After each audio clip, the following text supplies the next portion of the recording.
Dr. Doom folds the Fantastic Four and Reed Richards meets God. Ryan North's run is amazing. God, I love what's happening with the Fantastic Four. So this is technically issue number 7, but we are going to touch on events that happened in issue number 4 to make it all make sense. But what is going on here is the Fantastic Four basically take up residence at Ben Grimm's family farmhouse, right, with his Aunt Petunia. As a kind of little bit of R&R, as you'll notice, Franklin Richards and Valeria Richards, the children of Reed and Susan, are not here. And there's a reason for that. They're actually a year in the future at a different place in time. And we'll explain why that's the case here in a minute. But what goes on here, as wonky and crazy as it sounds, is that Reed Richards had all kinds of devices that were planted around this facility, or at least this farmhouse, in order to keep anybody from like breaking in or attacking them or anything like that. But then there's like a ghost that appears. And as wonky as it sounds, I mean, with the Fantastic Four being a team of science, they don't really believe in this kind of stuff, right? And so for them, it's really more about, okay, this has to be a person with powers or some kind of creation or something along those lines. Do not misunderstand. They understand the concept of like other dimensional demons, right? Mephisto, people like that, they know it exists. But like ghosts just roaming around, that doesn't really happen at all. And so the Fantastic Four ultimately chase this thing back to where it's supposed to be coming from, which actually turns out to basically be where Dr. Doom is, right? And he's just like sitting there playing the piano. Now, something else to know that was also going on here in the background is there were like these weird things where like the Fantastic Four couldn't sing, language was being screwed up. Basically, they weren't able to like communicate effectively. It wasn't anything on a grand scale. It was specific to them. And in fact, it was actually Dr. Doom. Because what happens is that once he basically starts taunting them, what he ends up revealing here is he says, I thought that surely Richards could not have lost a city block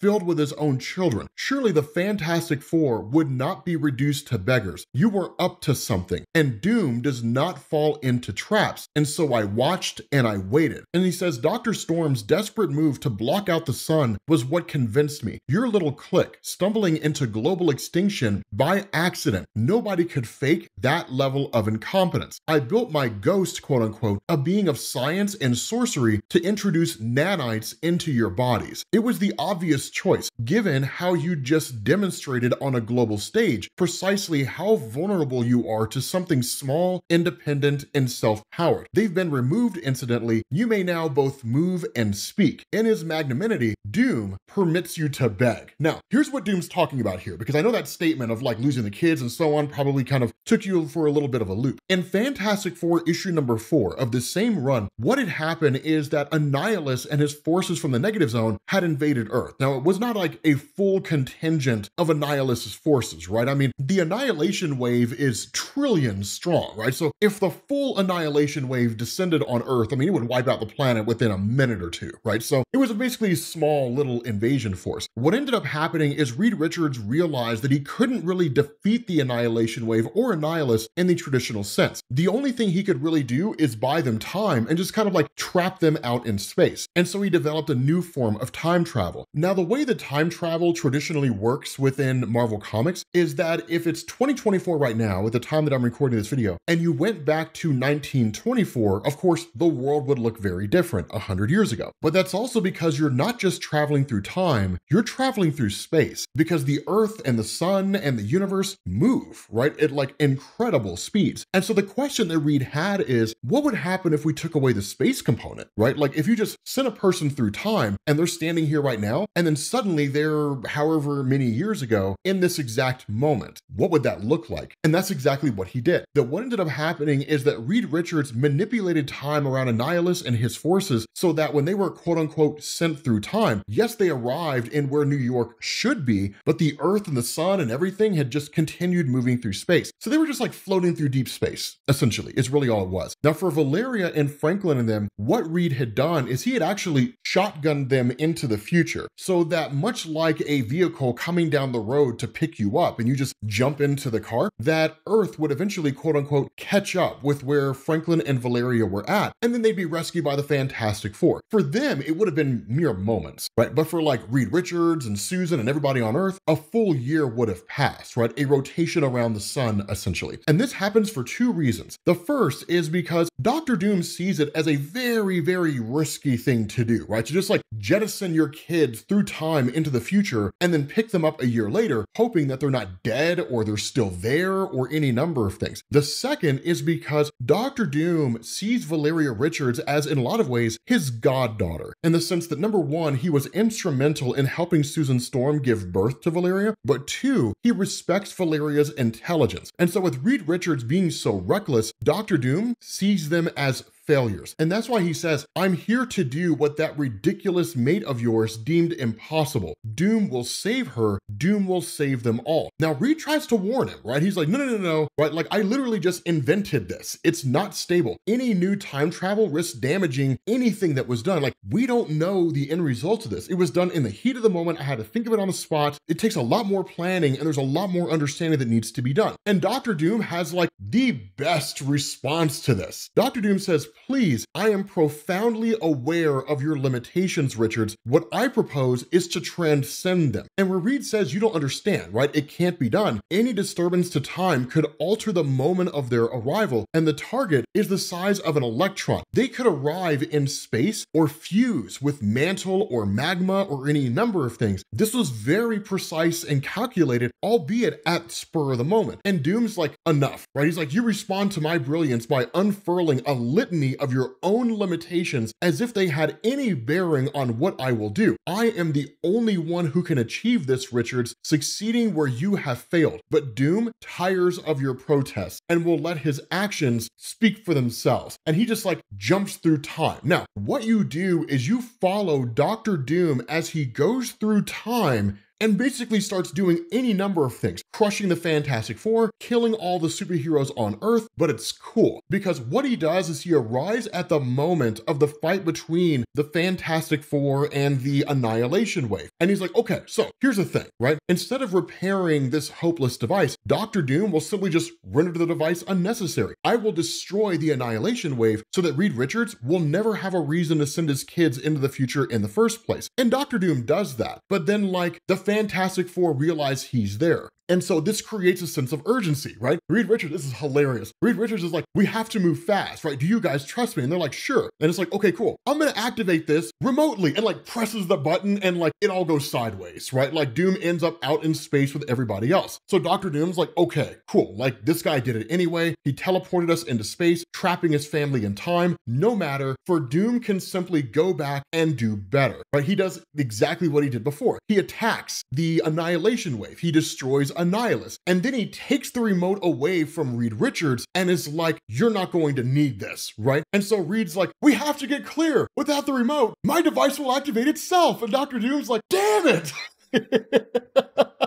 Because it activates and Dr. Doom gets sent through space. And so after that, he literally starts taking all these steps and all these precautions and just jumping around. The first thing he does is he's like, okay, fine. If I cannot stop Reed Richards from sending his kids and the members of the Future Foundation through time, then I'll simply just go to them. And that's exactly what he does, right? He arrives on the ship where the kids are being held. He goes to grab Valeria, but the other members of the Future Foundation summoned Reed Richards and Ben Grimm. A fight ensues. Reed presses the button and it sends everybody through time.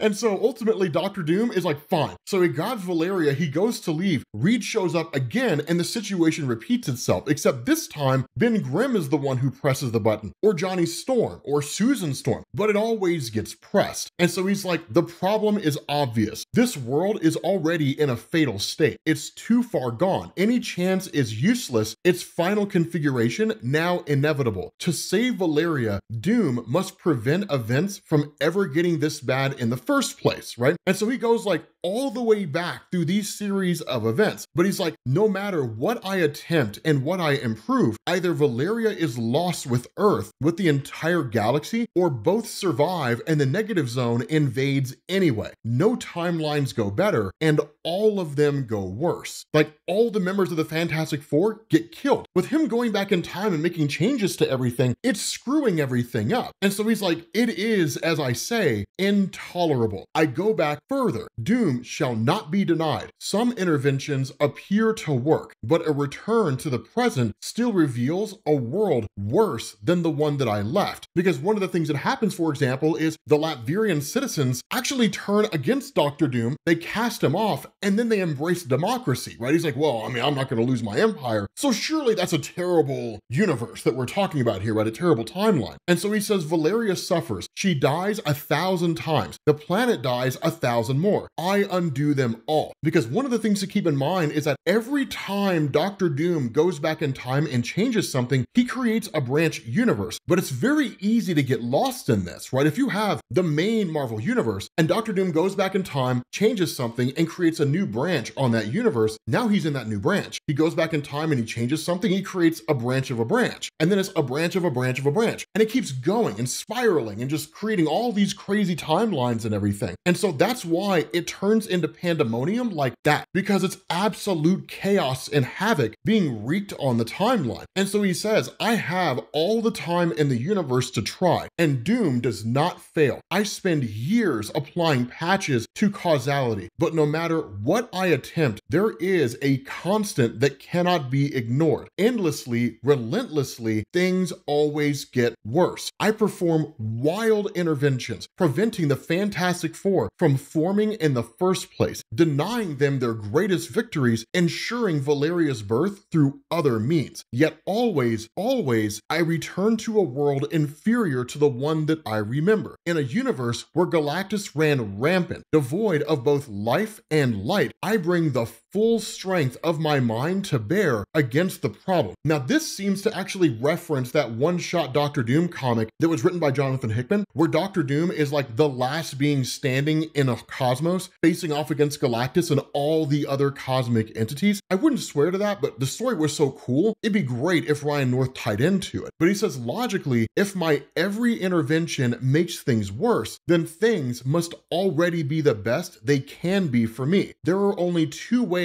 that any of this makes sense. The first is obvious. There exists a God, and Doom is his favorite son, a tempting fantasy for a child, but patently absurd. Doom does not place himself beneath a mere God, which is kind of an amazing statement, to be honest. And he says, thus, a single alternative remains. My intervention makes things worse because my future selves have already optimized their past. They have already ensured things are as favorable for us as they can possibly be. And yet, though I am the sovereign king of Latveria and master of all that I survey, I am nowhere near where I deserve to be. I face setbacks. This is the best my future selves could manage. And so it's kind of nuts because this leads to Doom facing off against the entirety of the superhero community within Marvel. Because now it's not just about saving Valeria Richards anymore. It's about like ensuring his control of creation, right? Like how far can I push this, right? How strong can I make myself? How much better can I alter the timeline to ensure that I'm this unrivaled, unchallenged being? And single-handedly, right? Spider-Man, Venom, Ben Grimm from the Fantastic Four, Cyclops, Wolverine, Carol Danvers, Iron Man, Captain America, they are all annihilated and destroyed by Dr. Doom. Thor, the Incredible Hulk, he kills them all, right? And he says, how can a man possessing a time machine fail? He can't unless he is a fool. Yet Doom is no fool. There must be another solution. There must, and yet I cannot see it. I gaze into proof writ in the fabric of time and space itself that my ambitions will fail, have failed, must always fail. And while it is false, it is self-evidently false. I do not see a way around it. Now, this is really, really cool because in reality, Dr. Doom's incredibly intelligent here. And one of the things to know is that his ego is getting in the way of his observation of reality. Truth to tell,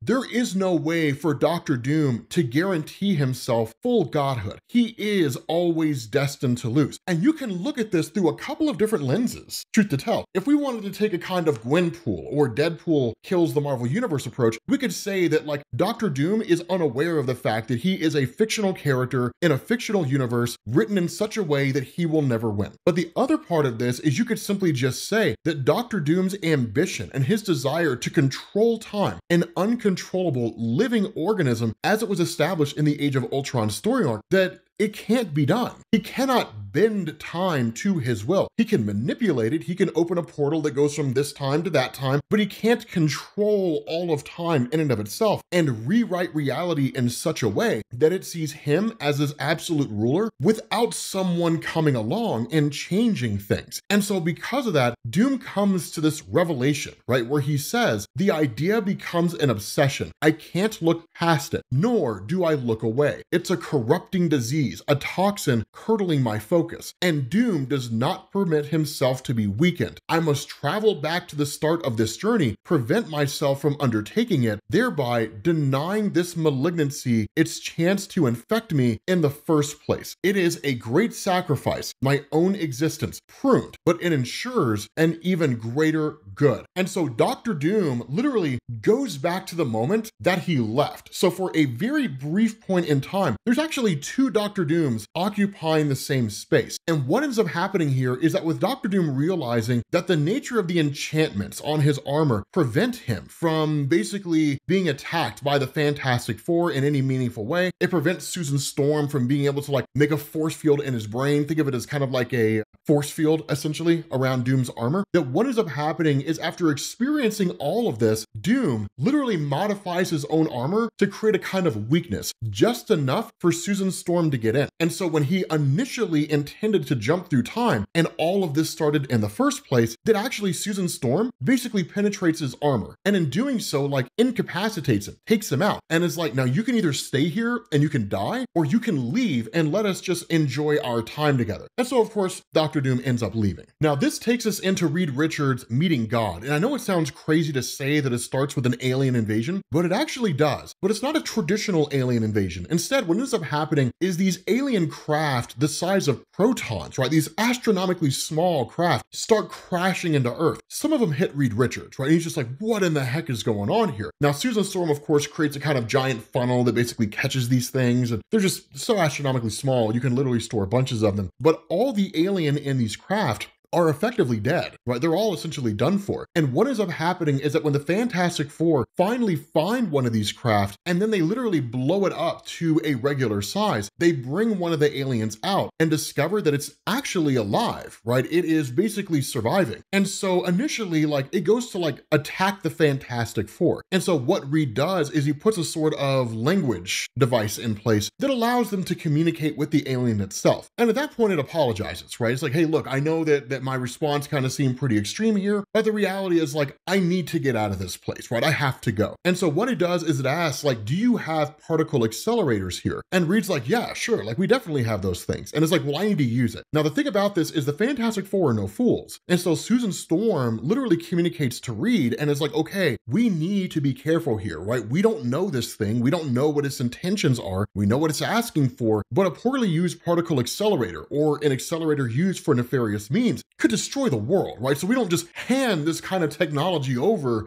to some alien being who shows up on Earth. And so what ends up happening is there's a kind of exchange of information between Reed and this particular alien, which goes by the name of Zrixa. Now, the cool thing about this is that Zrixa comes from an alien world and had left that world billions of years ago. But what ended up happening is that on this world itself, they had essentially cured the world, or at least solved everything there was and made their world a perfect world. And then what they desired to do was to go out into the universe and explore. Now, that is actually par for the course with a lot of really old races when it comes to Marvel Comics. It's why the Kree, the Skrull, the Shi'ar explore everything. And so what ended up happening is that with this group, what they discovered was that they didn't really have the ability to travel on an interstellar level in a meaningful way. I mean, sure, they could develop ships, but the ability to like bend space on itself, create wormholes, travel near the speed of light, going all around the cosmos was basically beyond them. And that's exactly what they said, right? She says travel between stars across the galaxy was so difficult as to be impossible. The energy required, the vast gulfs of both time and space that must be crossed, it could not be done. But then we discovered an exotic particle formed only deep within our sun that allowed one to adjust their size, to shrink, and then to return to normal scale. With this technology, the problem of interstellar travel was solved. Traveling inside inside of a proton sidestepped everything. Fuel was not required when the particle could be launched from our world at functionally the speed of light. And the length of the journey was irrelevant when time dilation kept you from aging. Now here's the kicker to this, right? Being able to travel across the cosmos at the speed of light, that's a phenomenal achievement. Not even one the Fantastic Four could do. The closest that any spacefaring race has come to traveling at the speed of light is by basically traveling in a way that makes it look like they travel at the speed of light, right? Literally bending space on itself so they can travel from one side of the galaxy or one side of the universe to the other. But even then, it still takes a lot of time. The issue with traveling by proton is you can't control where you go. There's no steering wheel here, right? So literally you just get shot out into space, and wherever you end up, you end up. The other thing that goes on here is that when it came to this race, it was actually only the exceedingly wealthy and decadent that were given this ability in the first place, or at least had the money to attain this in the first place. Everybody else was just stuck on the planet, but their desire to do this was to actually travel through space at the speed of light in such a way that when they arrived at whatever their destination was going to be, that billions of years would have passed. And the hope was that they could arrive at a place that would have cured mortality, that would have given them the ability to live forever. And so what ends up happening is that Zraxi ends up realizing that Reed Richards is buying time, right? That Reed Richards is literally just kind of delaying the inevitable. And so Zraxi's just kind of like, cool, I'm going to teleport to your proton accelerator, and just leaves, right? Now, by the time the rest of the Fantastic Four get there, all these calculations have already been done, right? Like Zrixa is just literally going at it and preparing to take off. And so the result is that Reed is able to catch up by literally hopping ship on a proton, catching up to Zrixa's ship, and then jumping into Zrixa's ship itself. So the two of them are effectively operating or occupying this same proton and just flying through space. The other part of this is you end up learning that for seemingly nefarious reasons, although there doesn't really seem to be a good reason given here, that there were like nukes that were basically attached to like some of these protons that were being sent through space by Zrixa. It's not really going to make any difference. I mean, you're talking about nukes the size of protons. Susan Storm can easily deal with that. And in fact, that's exactly what Reed Richards says. He says, the nukes are nothing, right? My family has 4 dozen ways to deal with those easily. Earth will be fine. We will not. My particle accelerator wasn't aimed anywhere. We're headed toward empty space. We're tearing across the cosmos at the speed of light towards nothing. Nothing will ever slow us down. We will never interact with another particle again until the universe is so old that even protons decay. When we finally stop moving, there won't be anything left. And so he's like, you got your wish. You wanted to live forever. We're going to live forever. Now, the reality here is we're going to live until the end of the universe. For us, it'll be a few hours. But because we're traveling at the speed of light, billions of years are going to pass out there. And when we do emerge from this proton, it'll just be darkness. And that's exactly what Reed says, right? He says, time passes so quickly. I measure it first by stars going out. Then I measure it by the new stars that fail to form. There's no more gas clouds left to feed them. The stars die one by one until there's nothing left. The universe is expanding faster than we can travel it. And in the bleak and endless darkness, somewhere inside a colossal universe long since incapable of supporting life, our proton finally disintegrates and we tumble into hard vacuum, just an atom's breath above absolute zero. I'm suffocating and freezing to death at the same time, even as my blood boils in the low pressure. Again, I try to move past the pain. I focus on reason. I observe. And he says, it's not possible to experience a greater cold, I think. Isn't that remarkable? This is what death feels like. And so what ends up happening is realizing that his brain is being deprived of oxygen, right? He can't trust his brain. He can't trust anything he's seeing, right? Because everything that you see and experience, right, your senses are the result of how those nerve endings interact with the brain's interpretation. And so ultimately, he just kind of allows himself to sort of drift off. But then a giant golden hand comes out of nowhere and it says, this is the time of the becoming of the 9th cosmos. You are not to be here. There is a doom coming. You are needed there for your family. And it assumes that Reed Richards is saying family, right? He just keeps saying F, right? He's just like F, F, F, F, right? And it assumes he's talking about his family. And what he says is, like I previously stated, I couldn't trust my senses. Thus, there's little purpose in dwelling on it any further. And when he's sent back to basically the moment that he left, he says,